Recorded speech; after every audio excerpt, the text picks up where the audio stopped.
So we'll begin with a poem. So the first poem I'd like to share is called Silence of a Lighthouse. So there's some art that's going to be coming up on screen, so Namisha is going to be putting some art up as we go along. But I start all my poems with a particular mantra, and this mantra is sort of the essence of Raja Yoga. And Raja Yoga is sort of the practice that's inspired all this poetry for myself. So this particular mantra is Om Shanti. Om simply means I am. Shanti means peace. So the full putting it together is I am an embodiment of peace. So this first poem is called Silence of a Lighthouse. I'll just put the image up. Just give me a second. So this image is Silence of the Lighthouse. So it's a collection of wisdom, art and poetry. So Silence of a Lighthouse. Light gently glows. Beyond the shimmering shine it flows. Now shadows they may impose. A journey of lifetimes through many thousands of years. Near its end it may be filled with tears. A sadness that creeps with heaps of confidence lost. And yet, light gently glows. It flows into the corner of mind's shadow. Silence fills me, rekindles me. There's a part of us that is perfect and pure, untouched by living in a world that desperately needs a cure. This part heals me and feeds me the meal to stop, just be real, a source of well-being underground and ever-seeing, washes the dirt, the hurt, turns tiredness into energy, sorrow into bliss, what went wrong into strong doubt, into faith, and insecurities, vulnerabilities into full and unending security. Surrounded by the arms of the ocean, softly supported, like rubbing cool lotion. It's like teaching a child to walk, standing at this fork, with the past behind us, the darkness, as well as the light. I take a step of might, a courage with 1,000-fold help, so there's no more need to yelp. The switch of awareness right, this always brings light. A silent voice says, remember who you are. A wise king or queen of old, clad in gold, long forgotten in stories, never told, yet a memory still remains, so live in this unlimited lane. The wonder of your part from the very start, the wonder of the divine who makes all things fine.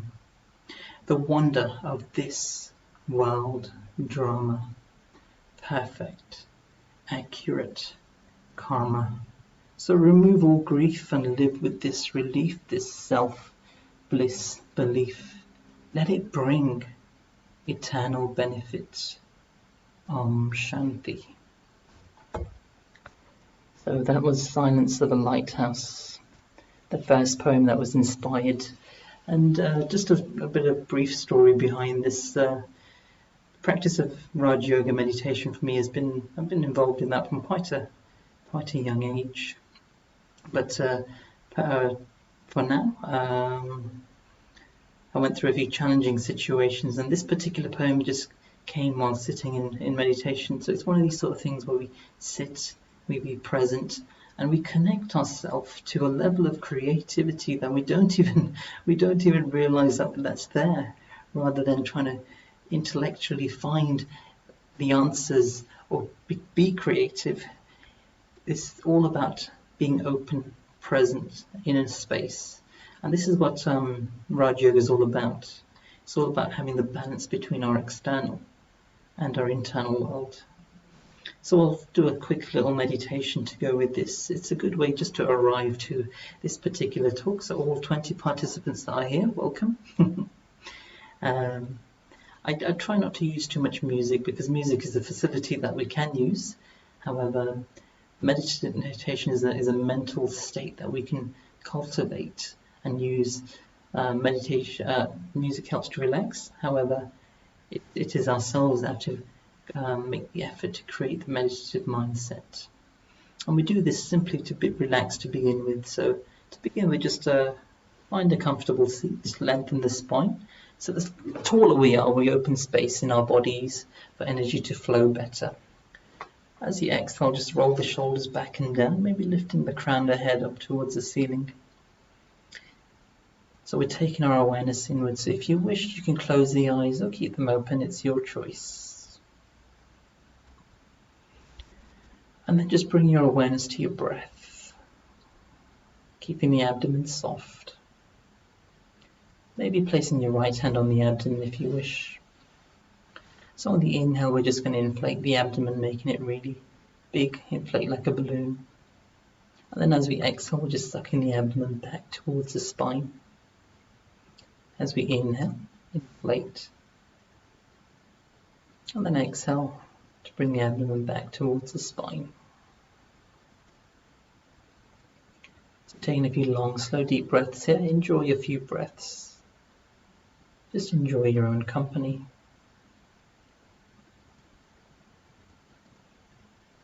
So body still and comfortable. Breath is rhythmic. And this is us just being with ourselves, being in our own bodies, becoming introverted. The mind becomes present.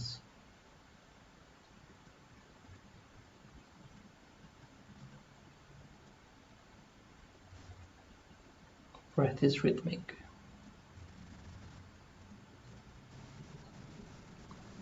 And gradually our natural state comes to the forefront.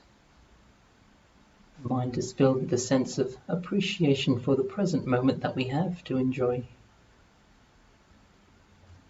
And also becomes filled with a sense of peace. Om Shanti.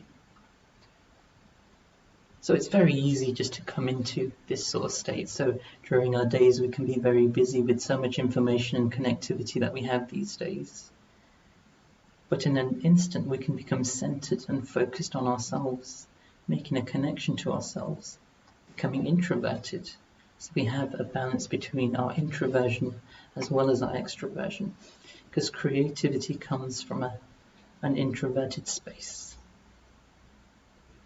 In order to connect to that, we have to take that moment to turn inwards, and a clarity of so the mind becomes clear and the heart becomes more creative. And we're creating an inner peace that's happening when the heart and the mind both become balanced. So this is what happens when we spend time internally. So every now and then, maybe it's just for a moment, it doesn't take long. During our days, take a moment to turn inwards and connect to our inner state. So this is, with that image itself, the lighthouse. The light is the image, the soul, the energy within the body. The house is the body. So there's many ways we can look at this. It's like the soul is the driver, the body is the vehicle, the car. The soul itself is the resident, and the body is the house. The soul is the artist, and the body itself is its paintbrush, its expression tool. But in order for the soul to express, we are the living being, the soul, it needs to take the support of a body. Without a body, it can't express itself. Just like a seed, if a seed is not planted in the ground, it can't express itself. In order for it to express itself, it needs to be incarnated into a body. Then there's experience. So this image above me is, there we go, is a visualization of what the soul is. So we can visualize that point seated at the center of the forehead. So we'll move on to this second poem. This second poem is called From Swans to Storks, and it's all about understanding what our level of consciousness is. So from swans to storks and back again. Om Shanti. We start as swans, all of us. No fuss or rush. White, pure and clean, turns within, gliding across the river of life, never stuck in a rut, never any strife, filled with peace, loving life, picks up only the best, leaves the rest, sees no defects, use of the intellect to great effect, the power to discern at every turn. Now becoming stalks, tall with pride, can't ride the tide, skinny legs, supports, always shaking, on the edge of breaking, teetering, conflicted, always in the head, stuck in bed, stressed, depressed, continues to repress. Full of desire, can't tire this ire inside, just a liar, stuck in the mud, can't move on, left in the dust to rust, throwing sorrowful lusts, musts and musts. Then comes the divine, to make it all fine, says, never cross this line, to free us from swimming in the mud, says, become Shri, raise your level, become elevated. Remember your originality, not tall or loud or proud, but down to earth, flowing across the game of this birth, carefree and full, never any pull, light and bright, full of might. Now once again take flight from the night to a new day, tempted by the allure of purity. Now this is the security. Become free from the knowledge of desire, having the hand, now wake up and stand. Learn to live from truth. Om Shanti. So this poem is basically, it shows you the difference in the levels of consciousness. So one level is basically, I am a body, and everything that I do on the physical world, where I see and I touch and I feel, is real, and well, I guess it is real. The other level of consciousness is, I am a soul residing within the body, and I play a part through the body. So this is the higher level of consciousness. One, we can use our sense organs to be drawn into the physical, and then what happens is the physical leaves an influence on us, and we leave an influence as well, but we become influenced by materialistic things. Whereas when we have this balance of our internal as well as the external, we can instantly connect with our internal state and create our own stage. And when we create our own stage, instead of being influenced by the external, what happens then is we become an influencer.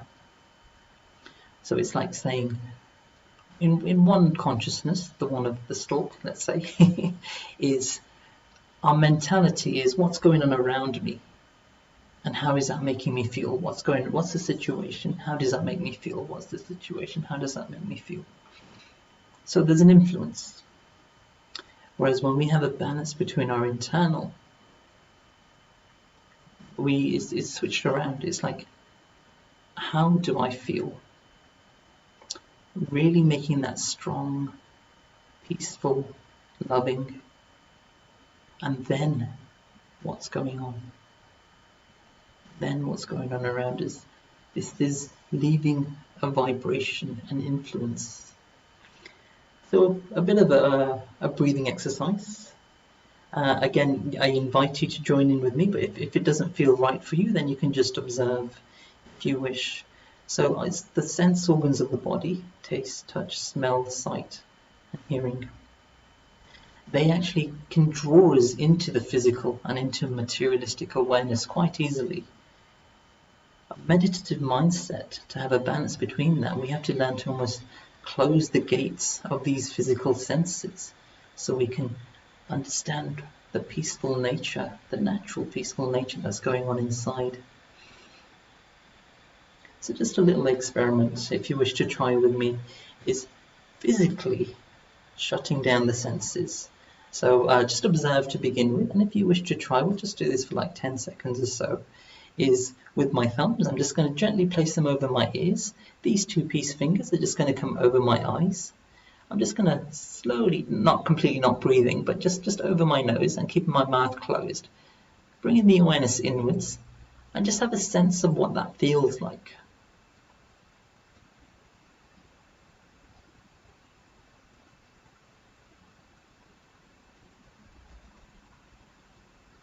Okay, so you can practice as well, if you wish.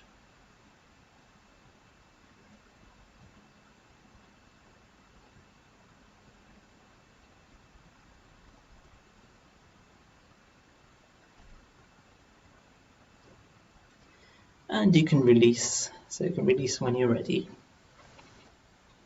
For some people, they may find it a bit scary because we may be very taking support from the materialistic side of things and our senses on the external. So when we turn inwards like this, it can seem a bit scary. And if it does, that's fine. It's okay.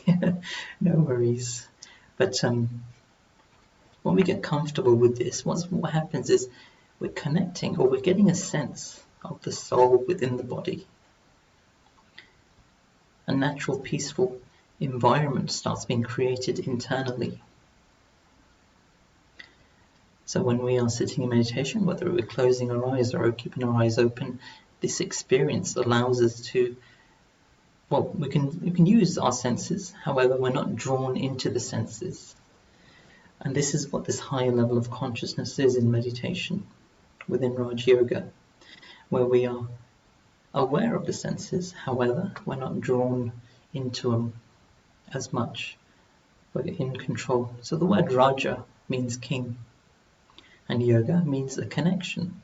So Raja Yoga simply means a connection to myself, and we become a self-ruler, free from the influence of the external. We choose how we feel. We choose whether to take on sorrow or to leave it on the external.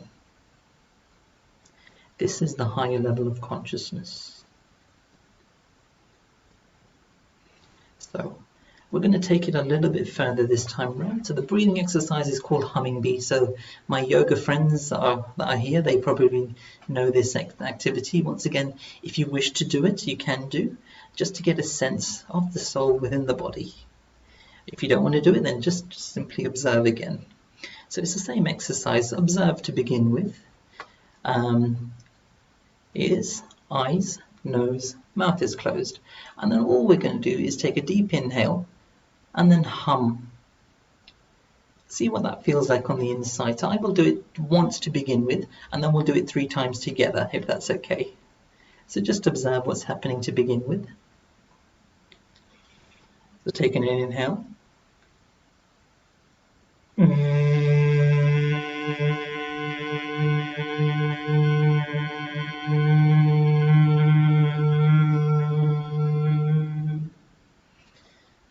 We also want our exhale to be as long as possible, because exhaling is all about relaxation again. If we spend too much time inhaling is all about energy, exhaling is all about relaxation. So as long, slow, deep exhales as much as you like. Have an open mind. Again, it's just observe. If you wish to just observe, if you wish to try it, you can try it. But the benefits of this, if you find yourself that you become very hot-headed, or there's an anger issue or anything like that goes on, or we get frustrated very easily, this particular exercise on a physical level reduces heat from the head. So maybe you can try and observe that if you wish to try it. So what we'll do it 3 times. So 3 deep exhales with that humming sound. If you wish, the word that's being said internally is Om again. So just the word Om, which simply means I am, or I am a soul. Okay, so when you're ready, closing the ears, eyes, nose, mouth. Taking a deep inhale and go in your own time 3 times.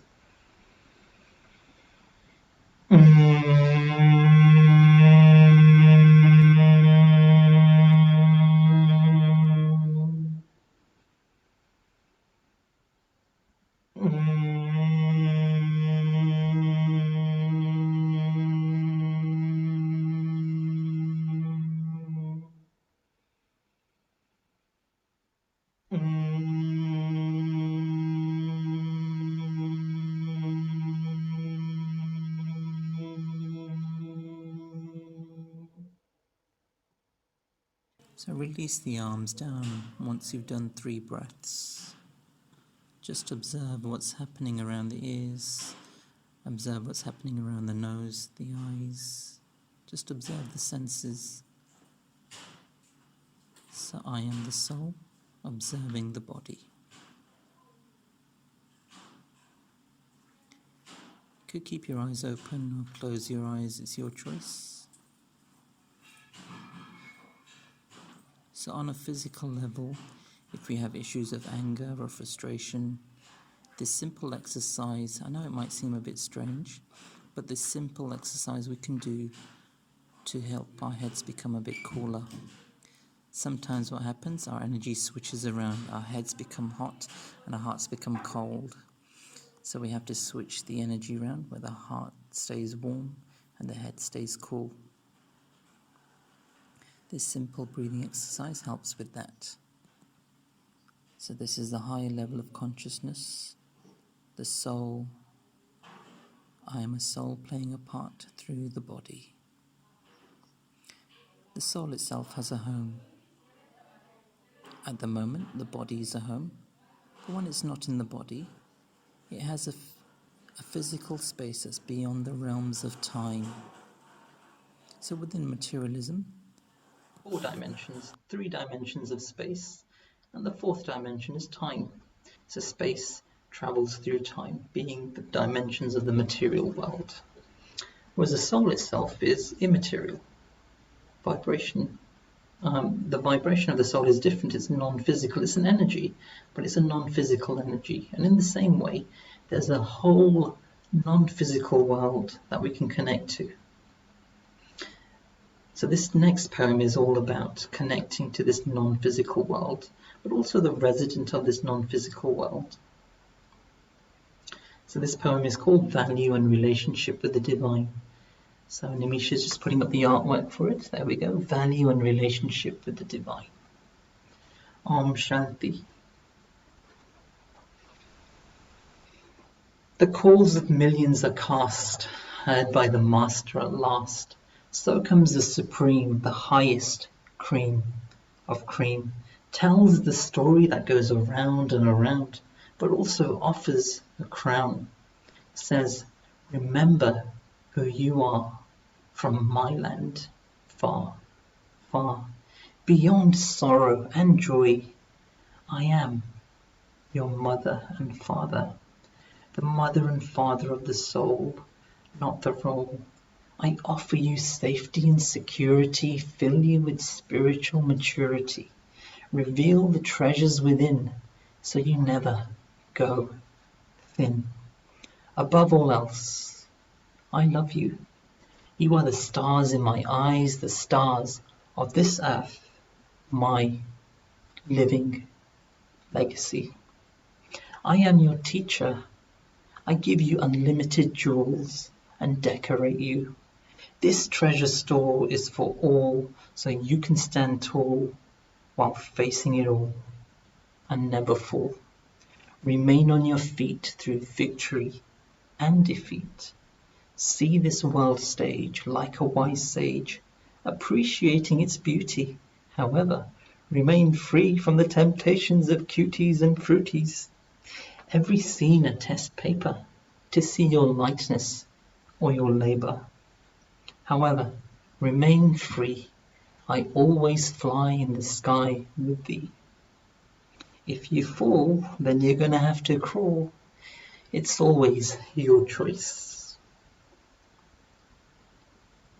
I am the true guide, always showing you the way to cross the tides. The waves of this land are to ride, like going down a big slide.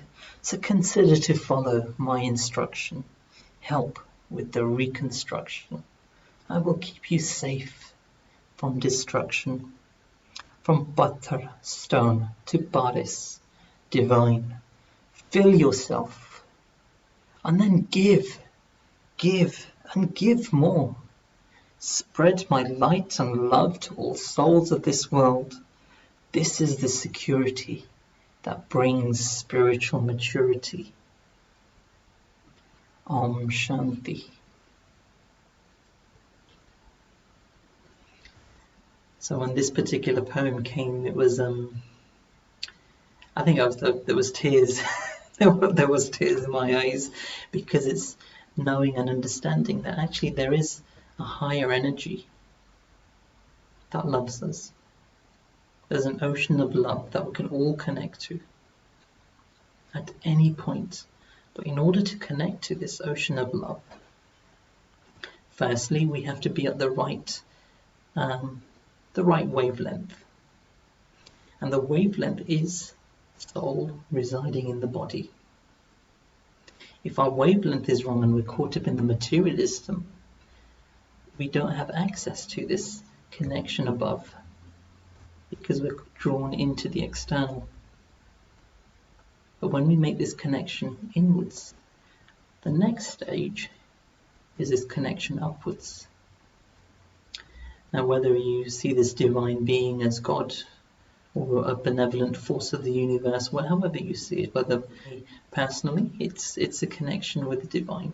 And this is what makes Raj Yoga what Raj Yoga is.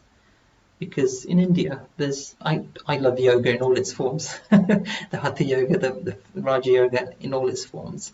And there's two main schools. Hatha Yoga is one school, which is all about creating a balance between sun and moon. Sun represents male energy, moon represents female energy. So it's creating a balance between both energies. On the physical side, the sun is strength, moon is flexibility, but it's creating, so the physical aspect of Hatha Yoga is creating a balance of that. And then later stages of Hatha Yoga, we're creating a connection to this space beyond the realms of time and space. So it's a subtle world, it's a soul world. And we all have a space of belonging. We all have a space of security there. So if our securities are based on an ever-changing world, when our supports shake, we're at the mercy of the change. However, if we make and forge a connection upwards, and that becomes our safety, our security, this is a world of variety and change.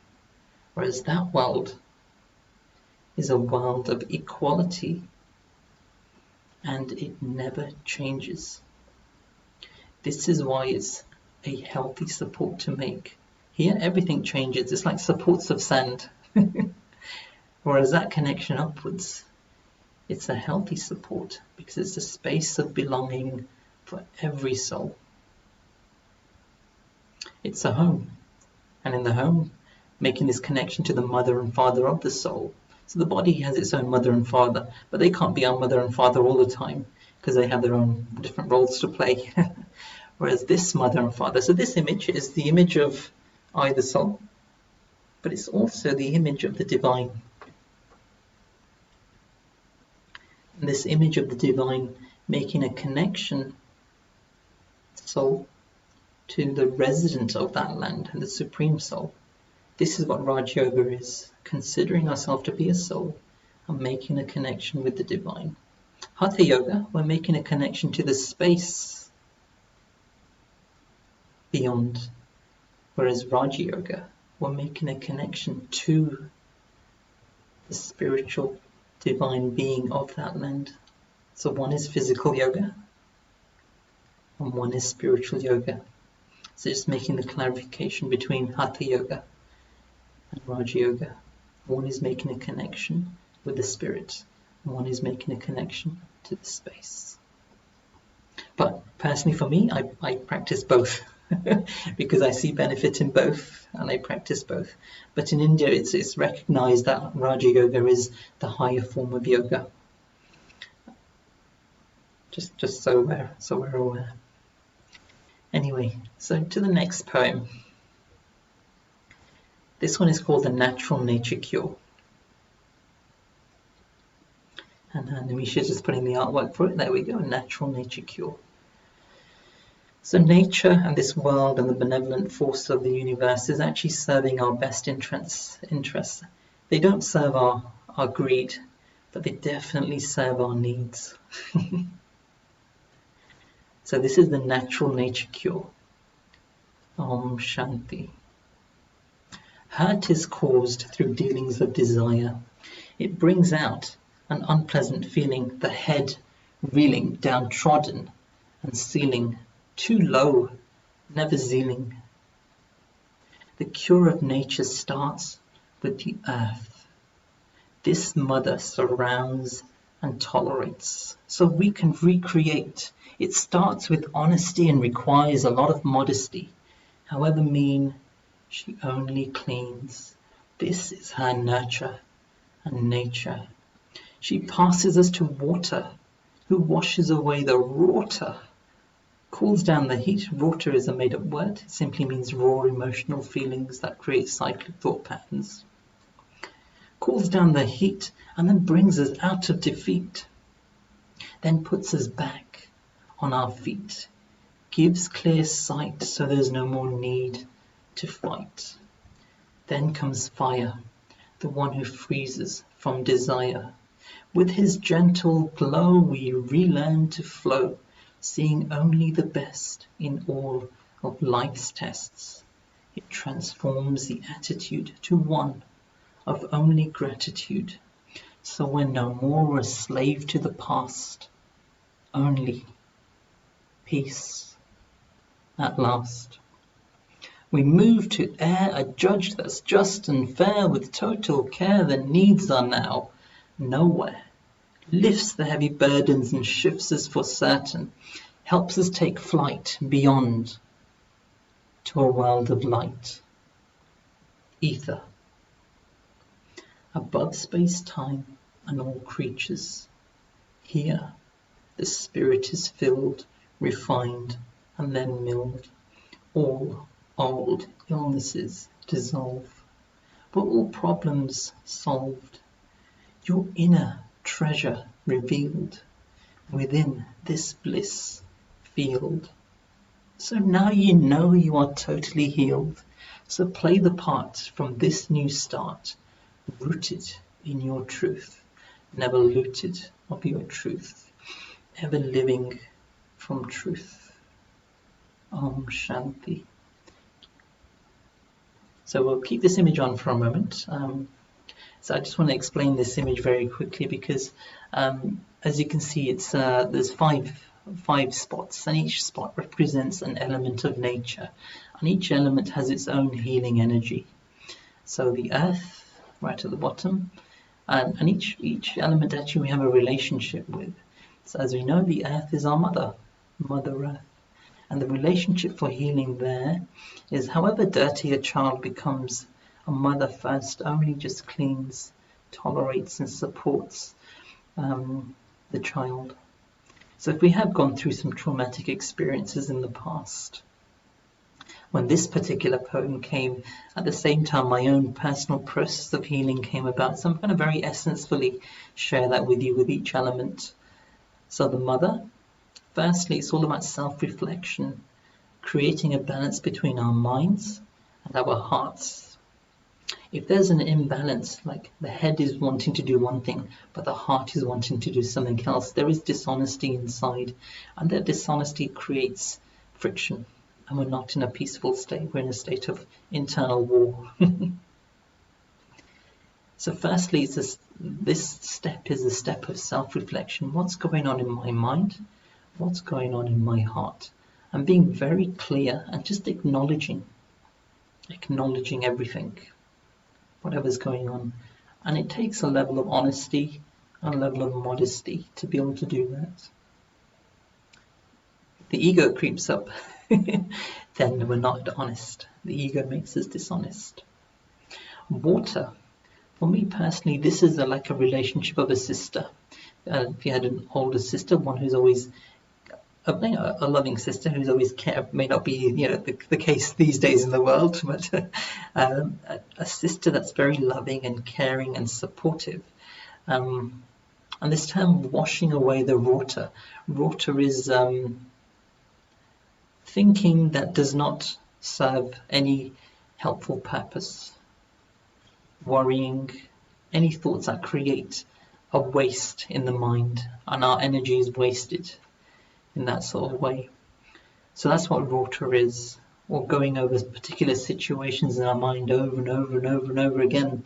These are the cyclic thought patterns which create a wastage of our energy. This is the mind being abused. So water brings us back. So when we have these moments, it's like a storm going on in the mind.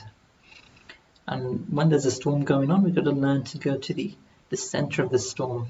A physical storm on the outer edges, on the external, it can be very stormy.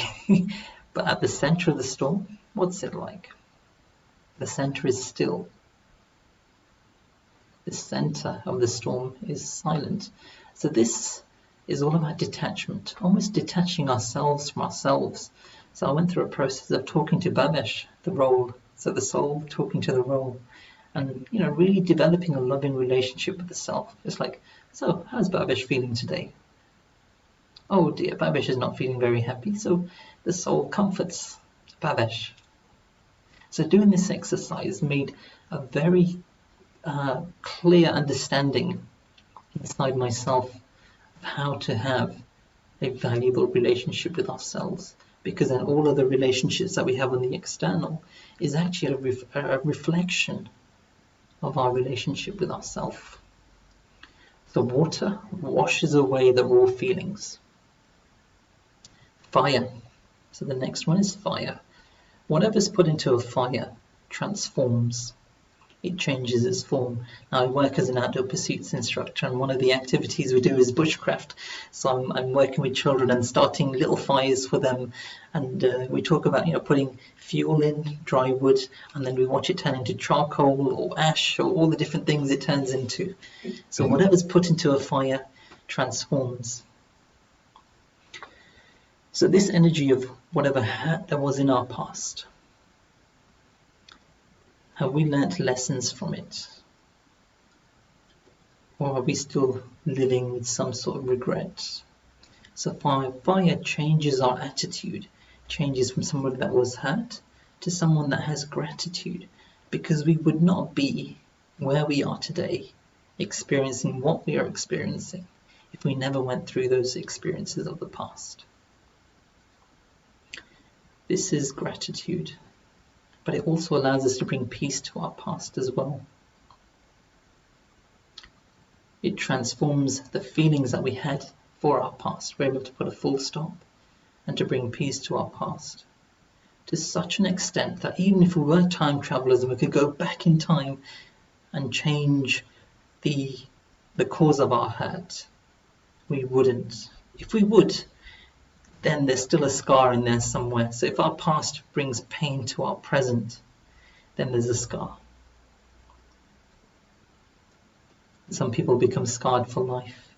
So wounds heal, water heals, but scars take longer because they fade. It takes longer for them to fade. And in order for them to fade, we have to accept our past. This is known as bringing peace to the past. Transforming the attitude to one that only has gratitude. The next one is air. So the relationship there is of a brother. I always see it as a little brother, because we could be going through our little things, but then you have a little brother to take care of, and it's like, oh, all of a sudden our problems don't seem so important, and it's just this energy of surrendering to somebody and taking care of somebody, and our issues of the past are completely not a big issue anymore. And then we got air, a judge that's just and fair. If there is any regret in our past, we go back to detachment and observation. That's back to the step of water. But if we can accept our past, knowing that, well, to be honest, the hurt I went through, if I never went through that, this level of creativity with all this poetry would never have come. And I'm thinking to myself, I am who I am today because of all the things I've experienced. So really, to bring peace to our past is the lesson of air. Accept everything that's happened. Judge that's just and fair. If there's regret, we go backwards and we won't heal fully. Because we have to accept and enjoy our journey. Finally, the ether. Ether is a relationship of space. The relationship of a father. We say father time, don't we? Father time, so Mother Earth and father time. But it's actually father space and time. So this is that making that connection upwards again and spending time there. So this is what the quality of a Raj Yogi is. They stop living on earth. They understand they have to live here and fulfill their responsibilities and roles and everything else.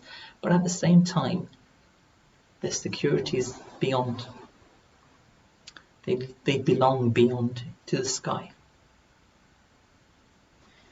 And this is that space of belonging beyond. So maybe in our past somebody may have taken hurt from us and maybe having bad thoughts towards us. So this final step of healing is all about sending out vibrations of peace to those souls that may have taken on hurt from us. Because ultimately we may have a connection and we could verbally, it may not work. But on an energetic level, we can send a vibration to bring peace to any souls that may be suffering in some way or other.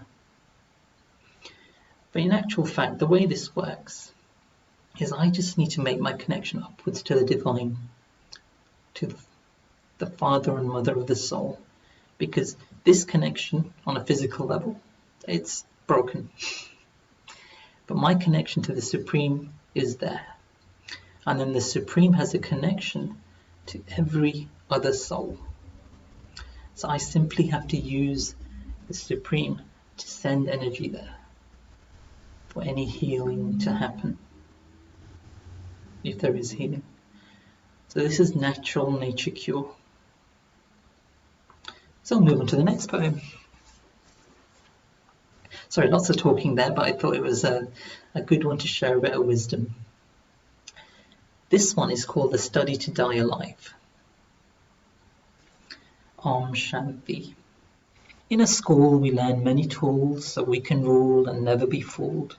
The lesson of love enables us to fly above. Like bright white doves, never a judge in danger of holding a grudge. At peace with all things, never need to release anything. Total acceptance of all. The lesson of mercy, move away from cursing. In all of life's tests, we either pass and move on to a higher task, or fail, may go off the rails. However, remember never to become frail. Help those in need, knowing it comes from the seed.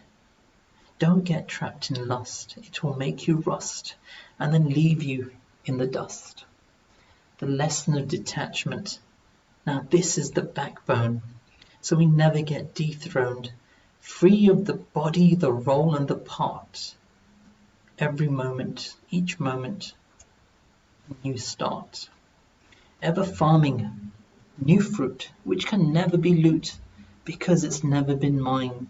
All is just fine. I live up there. I always have this care.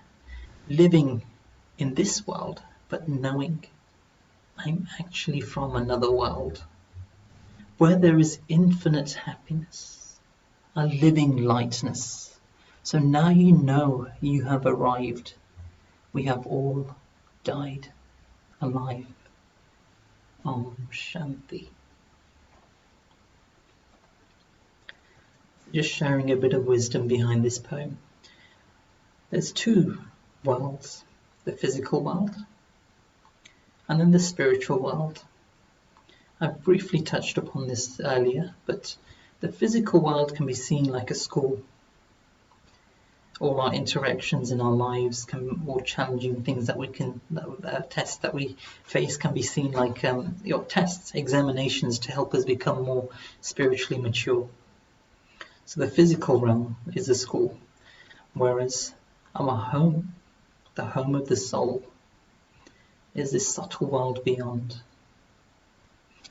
And if our foot of the intellect is our discernment power, is removed from the physical and made that connection with the non-physical, nothing on the physical can never influence us or shake our stage, because my safety and my security is based on something that's constant, something that never changes.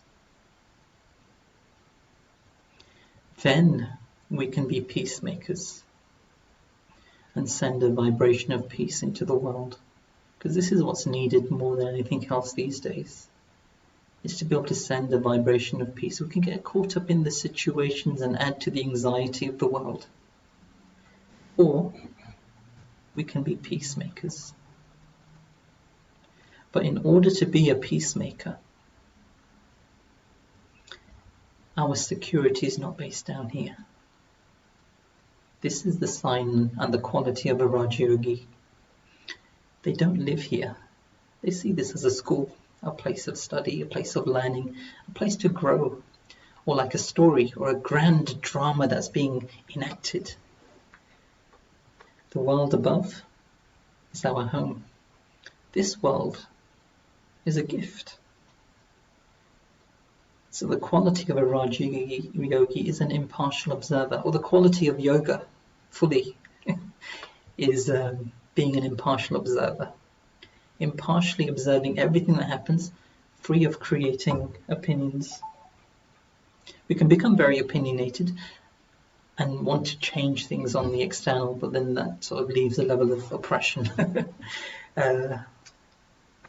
So just one point to make here: we can never control anybody, but what we can control is ourselves.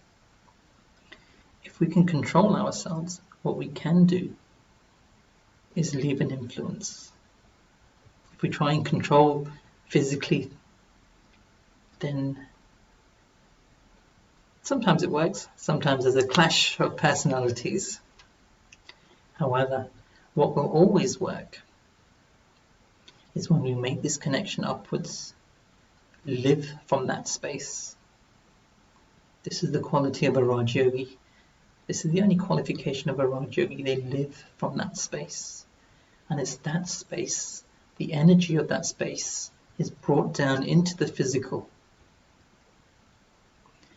And the service is done without even saying a word. Your presence inspires. Your vibration inspires, because you've done the internal work of maintaining a peaceful mindset, a peaceful way of being. And when that is there, you can serve at a much greater level. A much greater level of easing the anxiety of the world. On a physical level, if anxiety is an issue, then what we want to focus on is lengthening our exhales, because our exhales are all about relaxation. Inhales, energy; exhales, relaxation. So if we are suffering from anxiety ourselves, practice this. So we'll do another quick breathing exercise just for a minute. So placing the hands on the abdomen and one hand on the heart. And we'll just slow the breathing down as much as possible. So as we inhale, we're going to inflate the abdomen, and then we're going to bring the breath into the chest, and then feel the breath into the throat as well,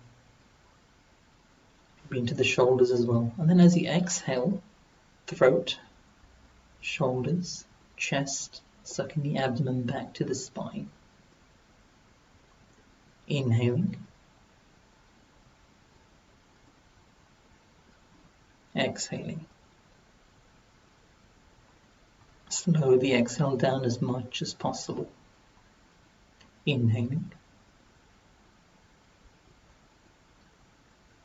Exhaling.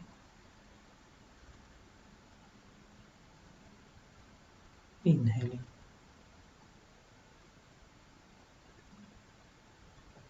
Exhaling. So if you know this Ujjayi breathing from yoga, this is another little useful technique where we constrict the back of the throat, which actually lengthens our exhale even deeper or even longer. And it brings a cool, peaceful mindset. So we're able to be peacemakers and not get caught up in the situation. that goes on. So I'll do a quick meditation again, and it's all about forging a connection to that space above, forging a connection to the divine. So once again, sitting comfortably, sitting tall, closing the eyes, bringing the awareness inwards. Maybe just roll the shoulders back and down. Breathe normally. You can keep the eyes open or closed, however you choose. And just become soul aware. I, the soul, seated within the body.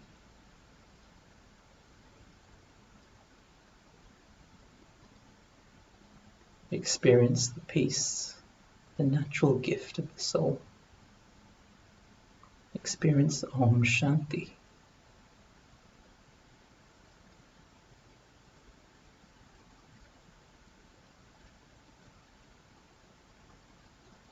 And just create the thought of taking the mind beyond the physical. You can say upwards. We make a connection to this non-physical home with our thoughts. So take the mind, take the intellect beyond, to my space of belonging, my home.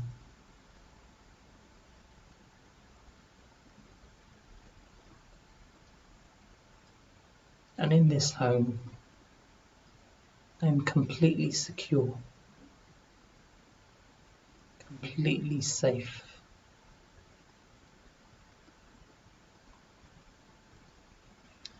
And here, there is another star,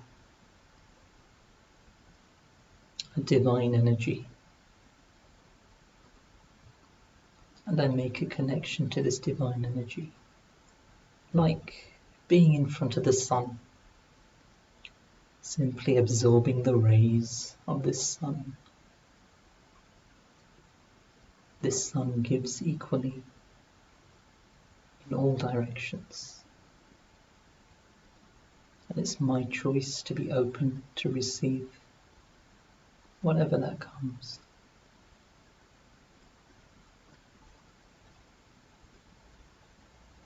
It is simply I, the soul, and the divine, the supreme soul. A personal connection where we don't have to go through any shops of religion.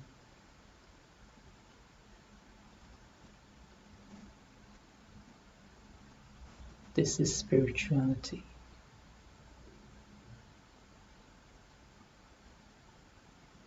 Connecting to the spirits. And his or her, as the soul doesn't have a gender, energy flows. Divine energy flows to the soul, like receiving the rays of the sun.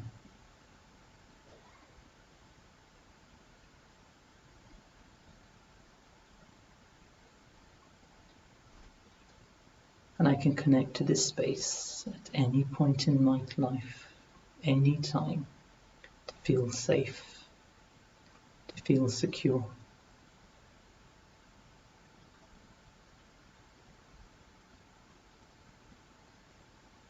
Then I gently start to deepen my breath, maybe wriggling my fingers and toes. And just come back to the physical. So I'd like to leave you with one final poem. And this one's all about enjoying our journey, the ups and the downs, the ins and the outs, appreciating everything as it's a gift. So this poem is called The Story, as this physical world is a story in the end, isn't it, really? It's a story. The story of us experiencing our journey and appreciating our journey.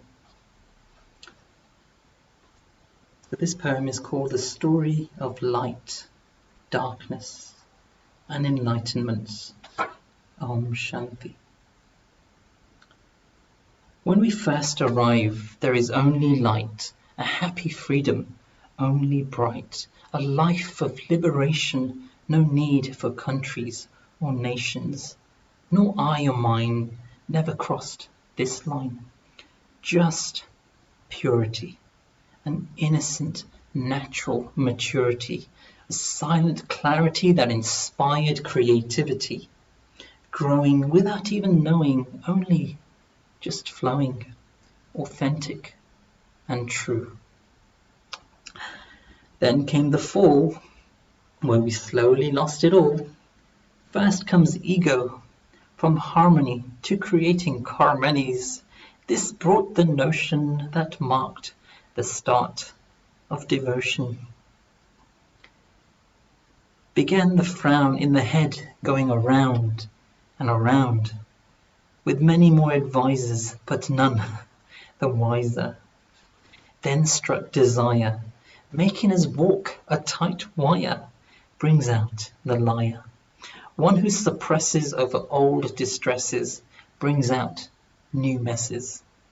Attachment comes round and steals the crown, once a master, but now needs a plaster. Becomes a slave and starts living in caves, or going out in soulless raves. Then came the pain, feeling the gain, always under clouds of rain. Inside all just empty. This brought more fancies.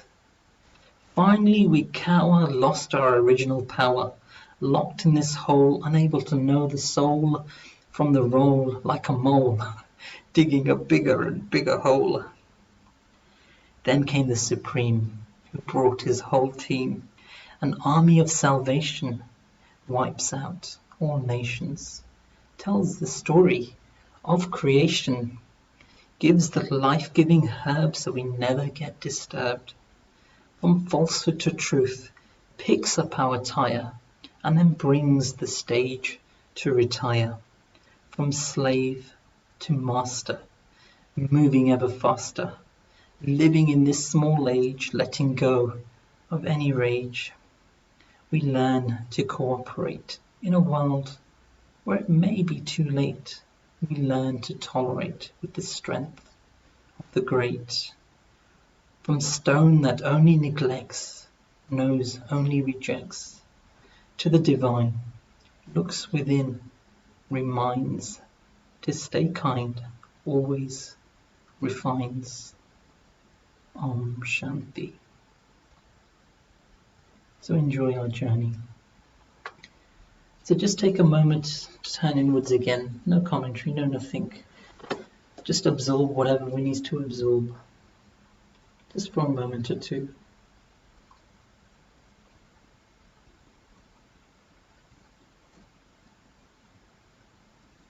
Awaken our own soulful nature.